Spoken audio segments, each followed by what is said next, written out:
Adesso la mettete giù tutto e dopo fate così. Mettiamo il pistino e mettiamo da parte, infatti. Fate una bella fontana così non vi scappano le uova, non corriamo lì.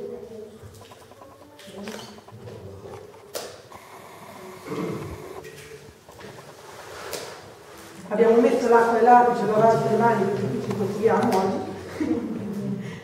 Però ecco bene. Sale? No. Sale io non lo uso. Io proprio, almeno nella mia tradizione, poi so che qualcuno lo usa in giro nei miei armani, però dopo è una l'olio molto... E l'olio? Neanche, assolutamente, io non uso niente di sale. Però dopo se qualcuno vuole provarci, la prima cosa da fare è rompere i rossi dell'uovo, che è la cosa più importante perché è quello che si amalgama meglio con la farina. Quindi la prima cosa è che pizzichiamo proprio il rosso. Perché normalmente si tratta poi il crocchetto, no? Questo lo facciamo così.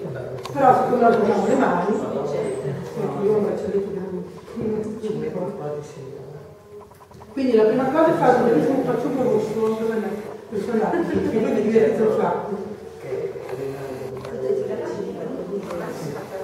Ho comprato un mattarello. No, $2 l'ho pagato. Dopo dunque si scappa sul... Già così oggi fate finta che siete tutti bambini.